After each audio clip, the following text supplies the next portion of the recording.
I think it looks really pretty. The adaptation sucks. The adaptation is awful. Sally Jackson. I kind of want Rick Riordan and Madeline Miller to co-write a novel together. Nico D'Angelo, Supremacy, and he is now my child. Ooh, I'm a son of...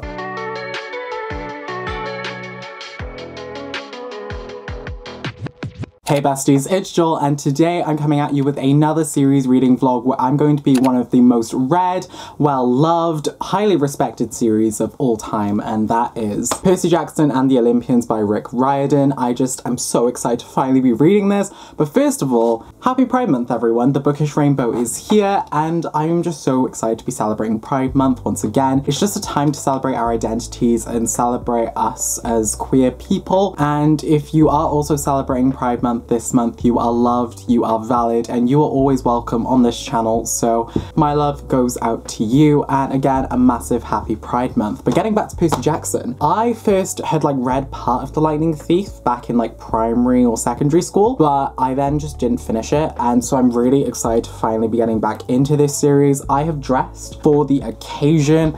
I have this Mount Olympus jacket that I found on ASOS. It's an overshirt, but I think it looks really pretty.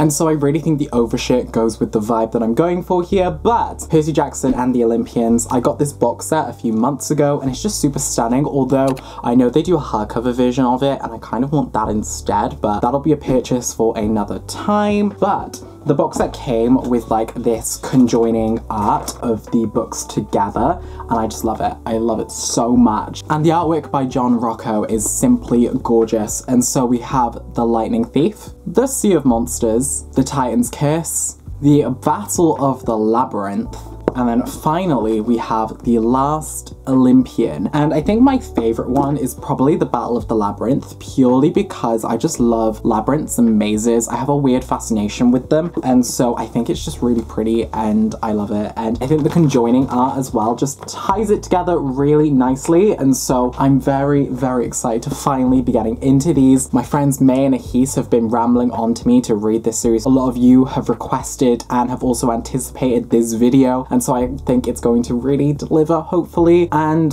a lot of you have also suggested that I listen to this via audiobook because it helps enrich the reading experience, and I definitely think I'll do that with a few of the books. And speaking of audiobooks, I'm very happy to be working with Audible again for this video, and now you can see a quick sponsored message from them. Hello besties, today Pikachu and I are working with Audible, who I'm sure you're aware of as one of the leading providers in audiobook entertainment. Audiobooks, which I'm sure we're all aware of as an amazing and valid form of reading, provides so much more to the reading experience as it transforms reading into a multitasking tool. I usually use audiobooks when I'm working out at the gym, cooking, going on long hikes and walks, sometimes even on my long train journeys to and from university. I just find that audiobooks allow me to access reading in a multitude of different forms, and I think that it's just so amazing to hear the words and just get a different kind of reading experience. It's just so awesome. And plus, reading along with a physical book as well really helps enhance the reading experience and makes it a lot more cinematic as well. And on Audible, there are thousands of titles amounting to over 3 centuries worth of audio for your listening pleasure, which means that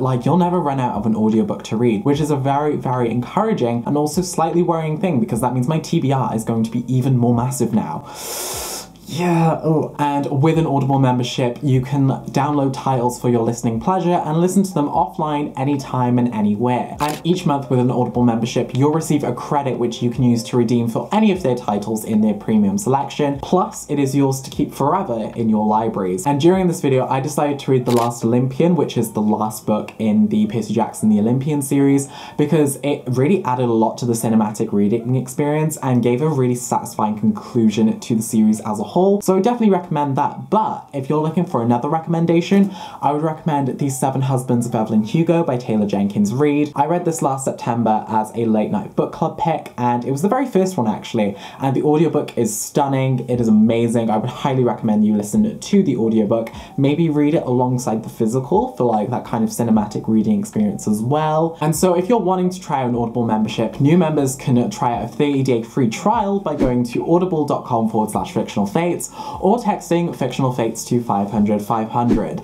And again, a massive thank you to Audible for sponsoring today's video, and now Pikachu and I will wave you goodbye as you get back to the video. Bye! And so yeah, we're gonna get started right away with Percy Jackson and the Lightning Thief. I'm gonna give a general summary about Percy Jackson to those who might not have read the series before, because whilst it is very popular, there are those who just haven't been able to get around to it, like me. So Percy Jackson is almost getting kicked out of boarding school again. And to make matters worse, it's as if mythological creatures and Greek gods are finding their way out of his Greek textbooks. And Zeus is very angry as someone has stolen his master lightning bolt, and all signs point to Percy as the perpetrator.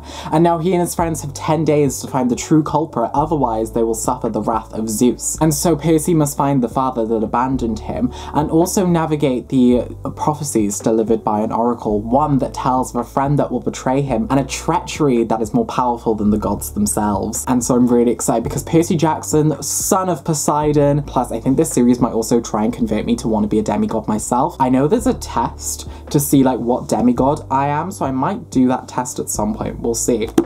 But I'm really excited to crack on with the Lightning Thief. And just keep in mind, Percy Jackson and the Olympians is a middle grade series, so you should keep in mind that adults that are reading this aren't the intended audience. And so I'm really just going in this for vibes and the characters, and I'm not really going to be critically reading this because obviously I'm not the intended audience for this book. But I'm really excited to be getting into it because everyone again has just been so amazing about this book, and they've been wanting me to read it. They've been hyping it up. I always see people interacting about Percy Jackson on the timeline on Twitter and Instagram, and I'm like, I really want to know what the jokes are about, and so I'm very, very excited to finally be in on something. I'm very, very excited to reignite my feeling of nostalgia and get into this series because it's definitely a series I missed out on as a kid, and so I definitely think it'll be interesting to see how I feel about it as an adult, but it might reawaken some like my childhood love of fantasy books or something once again, and so I'm really excited for it. But for now, I'm just gonna throw these 4 books away and focus on The Lightning Thief because this is the first one, and also one of the only Percy Jackson films that I've watched. I think I did like breeze over Sea of Monsters, but I don't think I like properly watched it because I didn't really like the film for what it was either, and I know Rick Riordan hates the films, but now that it's getting an adaptation on Disney Plus, I'm really excited to finally read this series so I can know things as I'm watching the series and get all the references and stuff. So I'm really very excited about that. I think it's gonna be super awesome, and they're casting age appropriate characters as well, which is brilliant because we need more of that, especially with like Heartstopper as well, casting age appropriate characters. We need more of it. We need more of it. So I'm really excited for it. I'm heading back to Winchester this week as well because I have got to sort some stuff out with my uni house, but also I want to see all of my university friends again because the lease on my house runs out at the end of this month. So I kind of want to go back and just see as many people as I can before I leave. But yeah, it's going to be really exciting. I think we've got a really great week of reading ahead, and I'm very excited for all of you to come along with me. And so yeah, I'm going to get to reading Percy Jackson and the Lightning Thief, and I will be back when I am ready to discuss my thoughts, feelings, reactions, and just any chaoticness about this book. I'm so sorry for slapping you. See you in a bit, besties.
Hello besties and happy Thursday.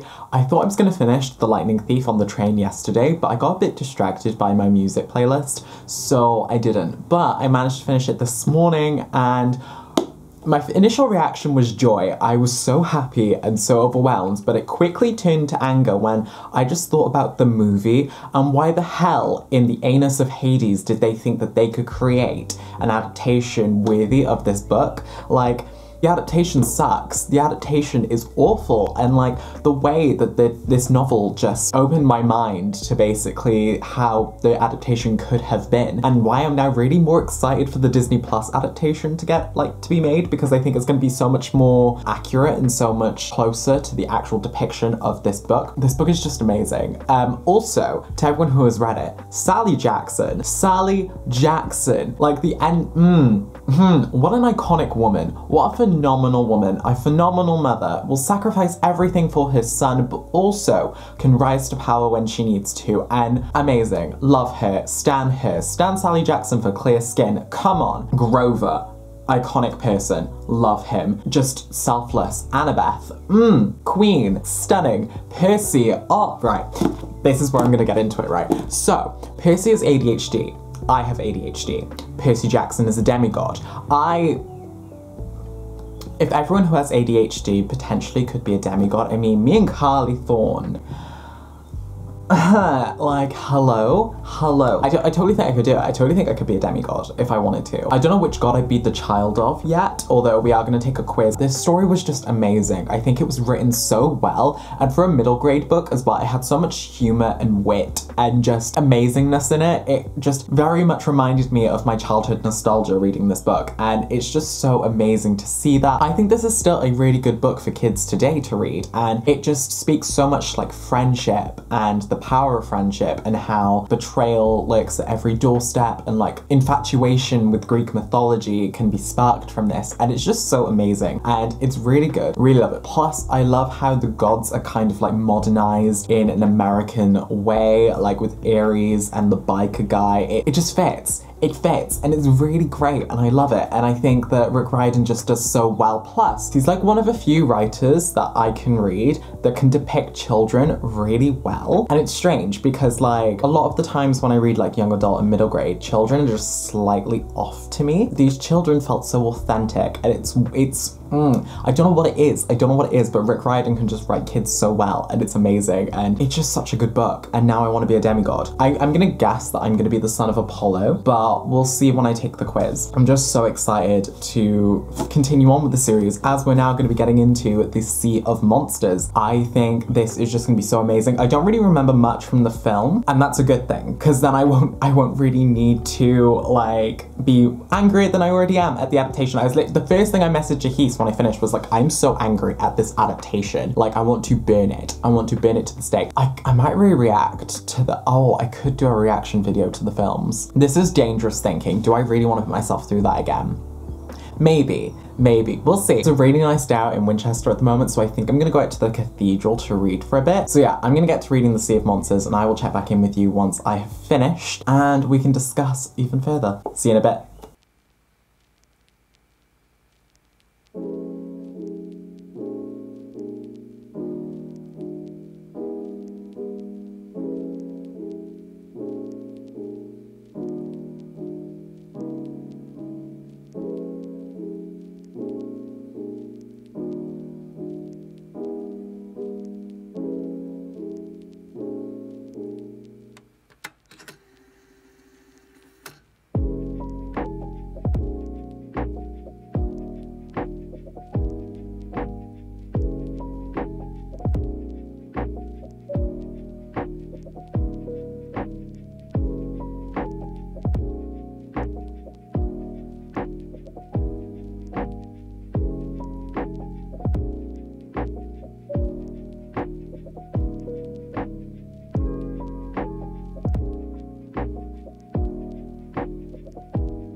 Okay, so to everyone on Instagram who told me to get it, I got it. So it says, worship coffee, the Dark Lord. And so, yeah, I mean, it gives me very, like, witchy cauldron vibes. So, why not? I really like it. And so thank you to everyone who convinced me to get it. But today we are discussing the Sea of Monsters, because I finished this morning, and Rick Riordan has a way with his writing that he can just make every installment much better than the last one, and it's definitely like good in this one because it gives enough to refresh your memory on the previous novel, whilst also establishing new information about the world and world building even more. And I really like it because it kind of makes it easier for the reader to re-immerse themselves without having to read the prior novel, and it's great. I think there's a lot to take from this novel in terms of writing and kind of writing a very good sequel. Also, the characters are much more developed in this, like we see Percy, Annabeth, Grover, and we get some new additions as well through Tyson, but then we also get some more development like with Clarice, and I think like each and every one of these characters are just amazing. Like Percy is shown to develop a lot more in terms of his leadership skills. We see Annabeth confronting the fact that she has a fatal flaw. Grover is a bit absent in this novel, but like he does like have his little moments throughout and they are very comedic. Also with Tyson, we get to see a lot of dynamic between him and Percy and how they explore their relationship together, and I think it's very nice that like we have this kind of dynamic throughout the novel because it shows prejudices that have already been established within the world of the Percy Jackson series, and also how Rick Riordan is dismissing them by introducing characters that go against those stereotypes. And so I'm very, very happy about that because it also explains to a lot of kids like stereotyping isn't always the best thing, and also how we should treat everybody with respect and kindness, and that is exactly what most of these characters do throughout the novel whilst dismissing stereotypes, and it's very interesting. But also the bigger plot is amazing as well. Like we're seeing it beginning to develop, it beginning to twist and turn into many different forms. I mean, with the end of this book as well, we're showing that it's very much more complex than we originally thought, and so it's definitely going to be interesting to see how it develops further, and I'm really excited to see it, and I'm really excited to like see it continue. But also I just really loved the world building in this novel and kind of seeing the Sea of Monsters and seeing like the different conflicts that Percy was going into and the little callbacks to Greek mythology. I kind of want Rick Riordan and Madeline Miller to co-write a novel together. But yeah, I'm really excited to see how the series will now continue with the Titan's Kiss. Now this cover is amazing and stunning, but also I had a peek at the back copy and oh, it's gonna, I think the plot's gonna become a lot more intriguing, complicated, and interesting, and I think it's going to be really exciting to see how it develops further. So before we get into this, I was in town yesterday and I went into Waterstones and I saw the Percy Jackson UK cover, and yeah, we need to get a recover. Like, I know the Disney Plus series is coming soon, so hopefully we'll get a recover then, but we are in desperate need of a recover because those covers are disgusting. Everyone on Instagram agreed. I think it's gonna be really fun and really interesting, and I think it's gonna delve more into the bigger prophecy of the series. I'm gonna get to reading and I will catch up with you once I've finished.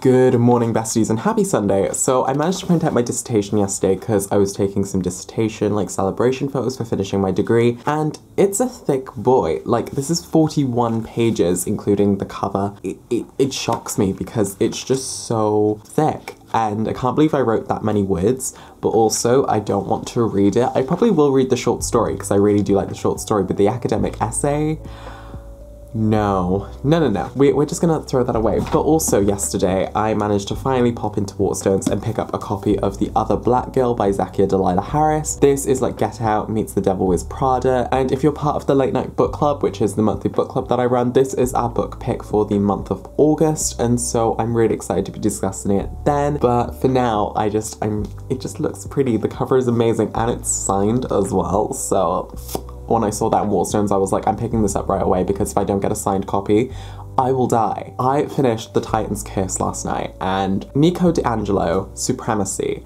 I am now part of this fandom group because what a boy, what an amazing person, what an amazing being. Like, wow, I think he has so much potential. I think he is just so amazing, sweet, and he is now my child. He is now my son. I mean, he is not my son because I am not, you know, but Bianca as well. I think like both of them were just fleshed out really well, and I think this book, even though it's like one of the shorter books in the series, really gives development to a lot of characters. Like we see a lot of Annabeth's family life, and we meet her father and stepmother, and it really puts a lot of things into perspective for Annabeth. But also we get to see Apollo and Persephone in this novel, and both of them are just chaotic. It's really interesting to see because each god kind of represents a different avenue of popular culture now. Like Apollo's looking at kind of like the latest trends, so I think Apollo would probably be on TikTok right now, and like Persephone is kind of like trying to find like the couples that are getting together, but also trying to like make gossip between the two people, stir a bit of drama, and just make things a lot more complicated than they actually need to be because she lives for it. I just think The Titan's Curse was just such a great novel in that. I think it also did really well in building up the anticipation for the following books in the series, and also just the twists and the turns. I did guess the one twist. I was still shocked though when I read that, because I was literally just like, I can't believe I'm right, but also two, like, it's just the way Rick Riordan like presents these things. It's still really shocking and it's still really exciting, and I don't know, it's just amazing. So I'm really excited now to continue on with the Battle of the Labyrinth. And if you remember from the beginning of the vlog, I said this was my favorite cover. I'm really excited because this is the penultimate novel in the Percy Jackson the Olympian series, so you can guess that a lot of it is going to be building up anticipation for the final book, The Last Olympian, and also just like setting the stage for everything. So I definitely feel like we're going to see a lot more interactions with other gods. I feel like Nico is going to play a really big role in this, which is going to be exciting to see. I really cannot wait. I think I'm going to read it this morning because it is currently 10 o'clock in the morning, and this is usually the time which I get up, so I'm shook that I'm up. I'm kind of dressed. It's been a while since I've like felt excited by a series, and so it's really amazing that I'm finally getting to read these. Okay, I'm gonna get to reading about the Labyrinth, feel validated, and I will catch up with you once I have finished.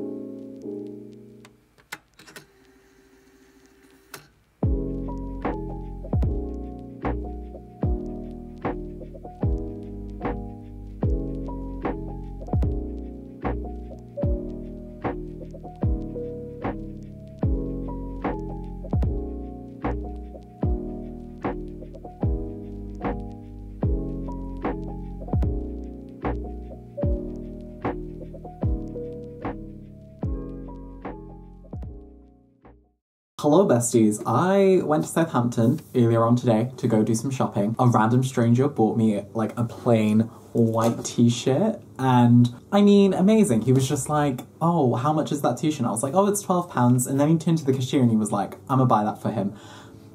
Don't know why, but it happened. This morning I finished The Battle of the Labyrinth, and this was a novel. This was amazing. I feel like this is probably one of the best books of the series so far. We got a lot of things fleshed out in terms of character, plot, a lot of growth in relationships. It was just amazing, and it was amazing. Nico is I love him. I love him so much. He's just so phenomenal in this book. Also, there's actually a really interesting thing about the Percy Jackson series as a whole, about how kind of each of the characters have met their own personal heroes, but have also been disappointed by them at the same time in a way, and kind of then looked to themselves in order to become the hero that they know their heroes weren't. And I think that is also really interesting to see, and also really powerful to take on, because at the same time, it kind of allows the children to believe in themselves rather than believe that they can be someone else, which is a very good message that Rick Riordan is trying to purvey through these novels, and it represents really well in this. And I think The Battle of the Labyrinth, which is such an interesting take. The ending, oh my gosh. I told you it was gonna set up The Last Olympian, and boy did it. It set it up really well, and I think like it left us in a place that we are just I'm just so excited to read this now.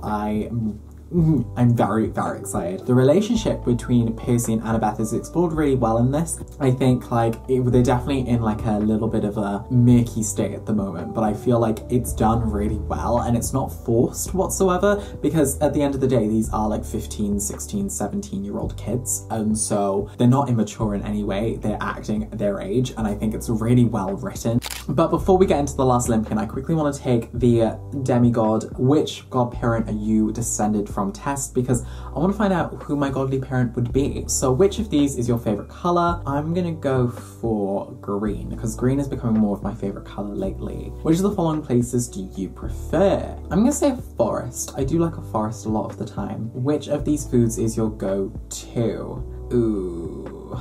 Well, I've never had a s'more, but like s'more looks really nice. I'm gonna go for barbecue ribs because, yeah. Which of these is your favorite pastime? I'm gonna do shopping for clothes because I did that today. Which of these is your favorite animal? I'm gonna go with a deer. What kind of music do you like best?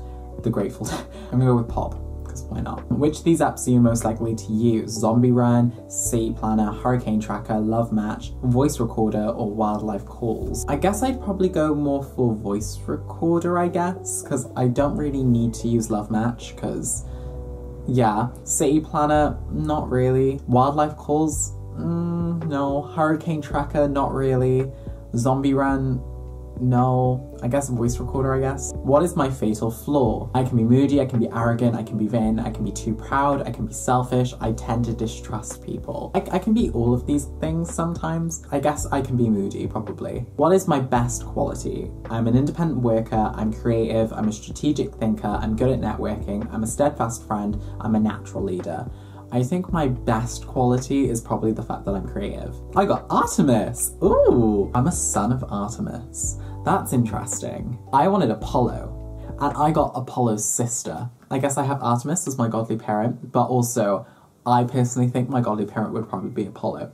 So, one of the two. But yeah, so now we're gonna get into The Last Olympian, which is the last book in the Percy Jackson and the Olympians series. I'm really excited to be getting into it. I have the audiobook ready to go. I think it's gonna add to the whole cinematic experience in my mind, and it's gonna be great. I think it's gonna be so cool and so awesome. I am so excited to see how this ends, but I'm also really nervous to see how this ends because Rick Riordan isn't afraid of death. He's not afraid of killing characters. This is my first ever Rick Riordan series that I've like finished, and so I'm really excited to see how it's going to end, and I'm really excited to have you watch me react to it. I'll catch up with you once I've finished, give my whole thoughts about the entire series, and wrap up this reading vlog. So I guess I'll see you soon.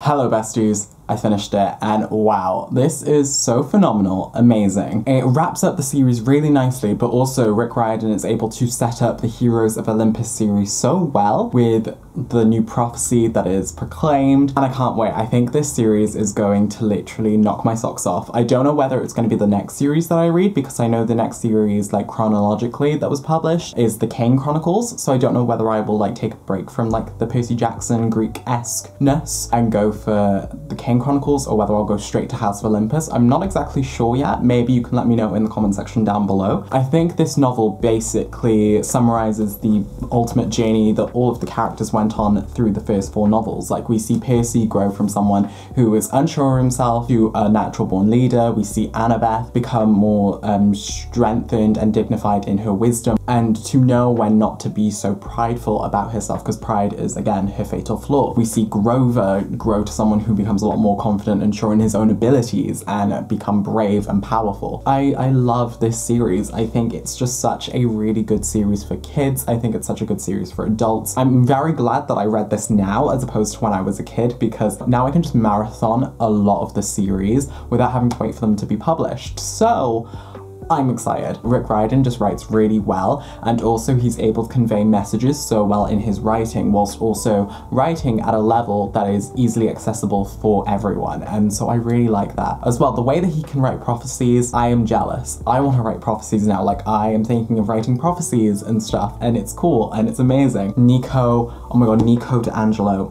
This is a Nico D'Angelo stan account. That boy is iconic, amazing. I hope he's back in Heroes of Olympus, because I need him. And then obviously Trials of Apollo, Stars of Apollo, who is now, I guess, my god uncle, I'm assuming, now that I'm apparently a son of Artemis as opposed to a son of Apollo, although I feel like in my own personal self-insert fanfic, Artemis would ignore me because I'm not a woman, so instead I turn to Apollo for that parental support, and me and him go on like fun adventures together. Although at the same time, Artemis then gets jealous of mine and Apollo's relationship, so then she starts paying attention to me. Yeah, this is my self-insert fanfic that I'm probably going to be writing soon, okay? I cannot wait to continue on with the rest of the Riordanverse. I will be doing one reading vlog every month up until the end, which is the Trials of Apollo. For the next 5 months, you'll see a Percy Jackson related video every month from me. But yeah, I guess that's everything. Like, this series is amazing. If you have yet to read it, go read it. If this reading vlog has inspired you to go and read it, please do. They're really easy to read. They're really quick to read as well, although I'm a fast reader, so I can't really say that, but they're really like accessible, and like the audiobooks are basically like 10 to 11 hours per book, so it's a no-brainer. But yeah, that is everything for this video. I hope you enjoyed my first exploration into the Percy Jackson and the Olympians series, and also my introduction to the Riordanverse. If you like this video, be sure to give it a thumbs up, and if you're new here, be sure to click that subscribe button so that you're notified whenever I upload next. And again, a massive thank you to Audible for sponsoring today's video. If you want to go check them out, I'll have a link in the description down below, but you can go to audible.com/fictionalfates or text fictionalfates to 500 500 for a free 30-day free trial. Wow, that's a tongue twister. But I highly go recommend them. The audiobook to The Last Olympian was amazing. Like, the narrators of these books are so good, so I would highly recommend them. And yeah, that is everything. If you want to go check me out on any of the social media platforms, I'll have them linked in the description down below, but also you can go check out this week's Shout Out Fates, which is a Heese who basically kickstarted my foray into the Rick Riordan series. You can check out his Instagram and YouTube, which I'll link in the description down below as well, and he makes such fresh content. You will not want to miss out on it. And it's not like booktube related, but it's definitely like pop culture related, so I would definitely recommend him. And so yeah, I guess until the next time, from this son of Artemis, bye besties.